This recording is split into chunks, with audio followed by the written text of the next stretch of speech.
ഓസ്ട്രേലിയയിലേക്ക് മൈഗ്രേറ്റ് ചെയ്യുന്നവരെ ഹെൽപ്പ് ചെയ്യാൻ വേണ്ടിയിട്ടുള്ള വീഡിയോസ് നമ്മൾ ചെയ്തിരുന്നു. കുറച്ച് എപ്പിസോഡ്സ് ഓഫ് ഇൻ്റർവ്യൂസ് അതിൻ്റെ അത് ചെയ്തിരുന്നു. Physiotherapist, pharmacist, doctors, engineers, nurses, ഇങ്ങനെയുള്ള പ്രൊഫഷണൽസിലൊക്കെ ആളുകൾ എങ്ങനെയാണ് ഇങ്ങോട്ടേക്ക് ഇന്ത്യൻ ക്വാളിഫിക്കേഷൻ എടുത്തതിന് ശേഷം അവരുടെ ക്വാളിഫിക്കേഷൻ കൺവേർട്ട് ചെയ്ത് ഇവിടുത്തെ രജിസ്ട്രേഷൻ എങ്ങനെയാണ് എടുക്കുന്നത് എന്നുള്ളതിൽ നമ്മൾ വീഡിയോ ചെയ്തിരുന്നു. അതിൻ്റെ അത് നമ്മൾ മിസ്സായിപ്പോയത് ഒരു ഓഡിയോളജിസ്റ്റിനെയാണ്.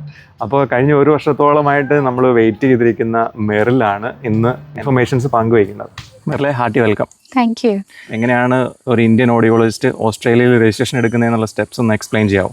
ഓക്കെ, ഞാൻ വന്ന സമയത്തിനെ അപേക്ഷിച്ച് ഇച്ചിരി ഈസിയാണ്.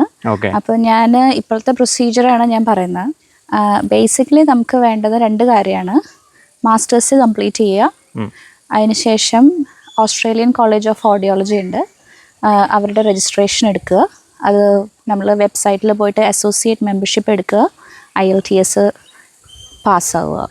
ഈ 3 കാര്യങ്ങളാണ് നമുക്ക് ബേസിക്കലി വേണ്ടത്. അപ്പോൾ മെമ്പർഷിപ്പ് എടുക്കുക എന്ന് പറയണതിൽ നമുക്ക് ബേസിക്കലി വേണ്ട കാര്യങ്ങൾ എന്താണെന്ന് വെച്ച് കഴിഞ്ഞാൽ IELTS ഓവറോൾ 7 സ്കോറും ഇൻഡിവിജ്വൽ 6.5 താഴെ പോകാൻ പാടില്ല. പിന്നെ മാസ്റ്റേഴ്സ് കംപ്ലീറ്റ് ചെയ്യുക. ഇത് 2 ഓക്കെ ആണെന്നുണ്ടെങ്കിൽ നമുക്ക് അക്കോർഡിൻ്റെ വെബ്സൈറ്റിൽ കയറുക, അതിനുശേഷം അസോസിയേറ്റ് മെമ്പർഷിപ്പിന് അപ്ലൈ ചെയ്യാം. ഓക്കെ, അക്കോർഡ് എന്ന് പറയുന്നത് ഇവിടുത്തെ ഓസ്ട്രേലിയൻ ഓഡിയോളജിസ്റ്റിന്റെ ബോർഡാണ്. ആ ബോർഡിൽ നിന്നാണ് നമ്മൾ രജിസ്ട്രേഷൻ എടുക്കേണ്ടത്. അതെ അതെ. കോമൺ ആയിട്ട് നമ്മുടെ നാട്ടിൽ നിന്ന് വരുന്നവരെല്ലാവരും എടുക്കുന്നത് ഓസ്ട്രേലിയൻ കോളേജ് ഓഫ് ഓഡിയോളജിയാണ്. അതല്ലാതെ ഓഡിയോളജി ഓസ്ട്രേലിയ എന്ന് പറഞ്ഞൊരു ബോഡി ഉണ്ട്. പിന്നെ വേറെ ഒന്നുകൂടി ഉണ്ട്, അവരെ പറ്റി എനിക്ക് ക്ലിയർ ആയിട്ട് അറിയില്ല. പക്ഷെ മെയിൻ 2 ബോഡി ഇതാണ്. അപ്പൊ നമുക്ക് മാസ്റ്റേഴ്സ് കഴിഞ്ഞിട്ട് നമ്മൾ IELTSന് ഒരു ഓവറോള് 7ഉം ഇൻഡിവിജ്വൽ 6.5 താഴെ പോകാൻ പാടില്ല. അത്രയും ഉണ്ടെങ്കിൽ നമുക്ക് ഈ പറയുന്ന രജിസ്ട്രേഷൻ അപ്ലൈ ചെയ്യാം അല്ലേ? എക്സ്പീരിയൻസ് രജിസ്ട്രേഷൻ ഒരു ഫാക്ടർ അല്ല എന്നാണ് എനിക്ക് തോന്നുന്നത്. ഞാൻ വെബ്സൈറ്റിൽ നോക്കിയപ്പോഴും അവർ എക്സ്പീരിയൻസിനെ പറ്റിയൊന്നും മെൻഷൻ ചെയ്യണില്ല. അപ്പോൾ എക്സ്പീരിയൻസ് ഒരു വിഷയമല്ല. പിന്നെ എക്സ്പീരിയൻസ് എനിക്ക് തോന്നുന്നു ജോബിന്റെ കാര്യത്തിലേക്ക് വരുന്ന സമയത്ത് ഒരു പക്ഷേ കമ്പനീസ് ഡിമാൻഡ് ചെയ്യാൻ ചാൻസ് ഉണ്ട്.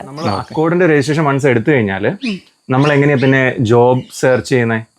അത് നമ്മളുടെ സാധാരണ ജോബ് സൈറ്റ്സ് ഉണ്ടല്ലോ, നമ്മുടെ ഇൻഡീഡ്, സീക്ക് അങ്ങനെയുള്ള വെബ്സൈറ്റിൽ കയറിയിട്ട് നമുക്ക് ഓഡിയോളജിസ്റ്റിൻ്റെ ജോബ് സെർച്ച് ചെയ്യാം. സാധാരണ നമ്മളെല്ലാ ജോബ്സും ഹണ്ട് ചെയ്യുന്ന പോലെ തന്നെ നമുക്ക് ജോബ് വെബ്സൈറ്റ്സിൽ കയറിയിട്ട് സെർച്ച് ചെയ്യാം. പിന്നെ വേറൊരു ഓപ്ഷൻ ഉള്ളത് എന്താണെന്ന് വെച്ച് കഴിഞ്ഞാൽ നമ്മുടെ ഫ്രണ്ട്സ് ആരെങ്കിലും ഉണ്ടെന്നുണ്ടെങ്കിൽ അവർ വഴി നമുക്ക് വേണമെങ്കിൽ കമ്പനീസിൽ നമ്മുടെ റെസ്യൂമെ സബ്മിറ്റ് ചെയ്ത് കഴിഞ്ഞ് കഴിഞ്ഞാൽ കുറച്ചും കൂടെ ഈസി ആയിട്ട് ജോബ് കിട്ടാനുള്ള ഓപ്ഷൻസ് ഉണ്ട്. റെഫറൻസ് നമ്മൾ ഇതേപോലെ ജോബ് സൈറ്റ്സിൽ നിന്ന് എംപ്ലോയറെ കണ്ടുപിടിച്ച് ഇവിടെ വരുമ്പം ഒരു താൽക്കാലിക രജിസ്ട്രേഷൻ ആണല്ലോ നമ്മൾ വരുന്നത്. അത് കഴിഞ്ഞിട്ട് ഒരു ഫുൾ രജിസ്ട്രേഷനിലേക്കുള്ള പ്രോസസ്സ് എങ്ങനെയാണ്? ഇവിടെ വന്നു കഴിഞ്ഞിട്ടാണല്ലോ ബാക്കി സ്റ്റെപ്സ്. ഓക്കെ, നമ്മളിപ്പോൾ മെമ്പർഷിപ്പ് എടുക്കുന്നത് നമ്മൾ അസോസിയേറ്റ് മെമ്പറായിട്ടാണ് നമ്മൾ മെമ്പർഷിപ്പ് എടുക്കുന്നത്. അപ്പം നമുക്ക് കിട്ടുന്നത് പ്രൊവിഷണൽ ഓഡിയോളജിസ്റ്റ് എന്ന് പറഞ്ഞ ഒരു ഡെസിഗ്നേഷനാണ്. അത് കംപ്ലീറ്റ് ഓഡിയോളജിസ്റ്റ് അല്ല, അല്ലെങ്കിൽ ഫുള്ളി ലൈസൻസ്ഡ് ഓഡിയോളജിസ്റ്റ് അല്ല. അപ്പം ഇവിടെ വന്നതിന് ശേഷം നമ്മൾ ഏകദേശം ഒരു 6 months സൂപ്പർവിഷൻ ഉണ്ട്. അതിനുശേഷം ഈ സൂപ്പർവിഷൻ്റെ ടൈമിൽ നമുക്ക് കുറച്ച് എക്സാംസ് അറ്റംപ്റ്റ് ചെയ്യാനുണ്ട്. അപ്പോൾ ഫസ്റ്റ് ഒരു മിഡ് ടേം എക്സാമിനേഷൻ ഉണ്ട്. അത് കഴിഞ്ഞ് HRS TRS എന്ന് പറഞ്ഞ് വേറെ 2 എക്സാംസ് ഉണ്ട്. അപ്പോൾ ആ എക്സാംസ് എല്ലാം ക്ലിയർ ചെയ്ത് കഴിഞ്ഞ് കഴിഞ്ഞാൽ നമുക്ക് കംപ്ലീറ്റ്ലി ലൈസൻസ്ഡ് ഓഡിയോളജിസ്റ്റ് ആയിട്ടുള്ള ഡെസിഗ്നേഷൻ കിട്ടുള്ളൂ. ഏറ്റവും കുറഞ്ഞ സ്ട്രെസ് ഉള്ള ഒരു പ്രൊഫഷനാണ് ഓഡിയോളജിസ്റ്റ് എന്ന് ഞാനിങ്ങനെ കഴിഞ്ഞ ദിവസം ഗൂഗിൾ ചെയ്തപ്പോൾ നോക്കണ്ടായിരുന്നു. അതിനെപ്പറ്റി എന്താ മെറിൻ്റെ അഭിപ്രായം? പേഴ്സണലി ഞാൻ പറയുകയാണെങ്കിൽ എനിക്ക് പ്രത്യേകിച്ച് സ്ട്രെസ് ഇല്ല. പക്ഷെ അതെൻ്റെ ഒരു ഒപ്പീനിയനാണ്. പക്ഷെ അതെൻ്റെ ഒരു പേഴ്സണൽ ഒപ്പീനിയനാണ്. പക്ഷെ സ്ട്രെസ് ഉള്ള വർക്ക് പ്ലേസസ് ഉണ്ടാവാം. പക്ഷെ പൊതുവേ എനിക്ക് തോന്നുന്നില്ല അത്ര സ്ട്രെസ്ഫുൾ ആയിട്ടുള്ളൊരു ജോബാണെന്ന് എനിക്ക് തോന്നുന്നില്ല. ശരി, അപ്പോൾ അടിപൊളിയായിട്ട് പോട്ടെ, നല്ല സ്ട്രെസ് ഫ്രീ ആയിട്ട് തന്നെ ജോലി ചെയ്യാൻ പറ്റട്ടെ. എന്തായാലും താങ്ക് യു സോ മച്ച് നമ്മളോട് ഈ ഒരു പ്രോസസ്സിനെ പറ്റി ഡിസ്കസ് ചെയ്തതിന്. ആവശ്യമുള്ളവർക്ക് ഇത് ഉപകാരപ്പെടുമെന്ന് എനിക്ക് ഉറപ്പാണ്. Thank you. നമ്മൾ ഈ ഒരു സീരീസ് ഓഫ് വീഡിയോസ് ചെയ്തു എന്ന് പറഞ്ഞല്ലോ, ഈ ഇൻഫർമേറ്റീവ് വീഡിയോസ്. അപ്പോൾ അതൊക്കെ കുറേ പുറകിലോട്ട് പോയിട്ടുണ്ട്. കാരണം 1 വർഷത്തോളമായി. അപ്പോൾ കുറേ പേരൊക്കെ എന്നോട് ഇപ്പോഴും ഇടയ്ക്ക് ഇങ്ങനെ വിളിച്ച് ചോദിക്കാറുണ്ട്, നമ്മൾ ആ ഇൻഫർമേറ്റീവ് വീഡിയോ ഫാർമസിസ്റ്റിൻ്റെ ചെയ്തില്ല, അത് എവിടെയാണെന്ന്.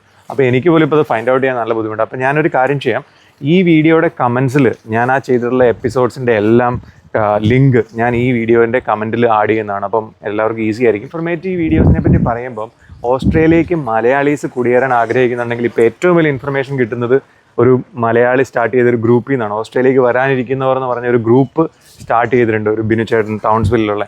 അപ്പോൾ ആ ഗ്രൂപ്പ് ഭയങ്കര ഇൻഫർമേറ്റീവ് ആണ്.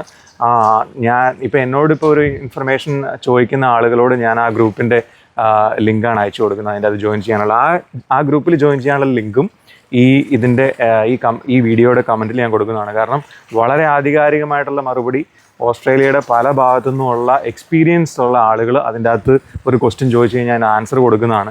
ഇൻ കേസ് ആരെങ്കിലും തെറ്റായിട്ട് ആൻസർ പറഞ്ഞാൽ തന്നെ അതിനെ ക്രോസ് ചെക്ക് ചെയ്യാൻ വേണ്ടിയിട്ട് ആ ഗ്രൂപ്പിൽ ഒത്തിരി പേരുണ്ട്. അപ്പോൾ അതിൻ്റെ ഒരു ഉത്തരത്തിന് ഒത്തിരി വാലിഡിറ്റി ഉണ്ട്. അപ്പോൾ എല്ലാവരും ആ ഗ്രൂപ്പിൽ ജോയിൻ ചെയ്യുക. ഡെഫിനറ്റ്ലി ഓസ്ട്രേലിയയിലേക്ക് മൈഗ്രേറ്റ് ചെയ്യാൻ ഉദ്ദേശിക്കുന്നവർക്ക് ഭയങ്കര ഹെൽപ്ഫുൾ ആയിട്ടുള്ള ഒരു ഗ്രൂപ്പ് തന്നെയാണ്.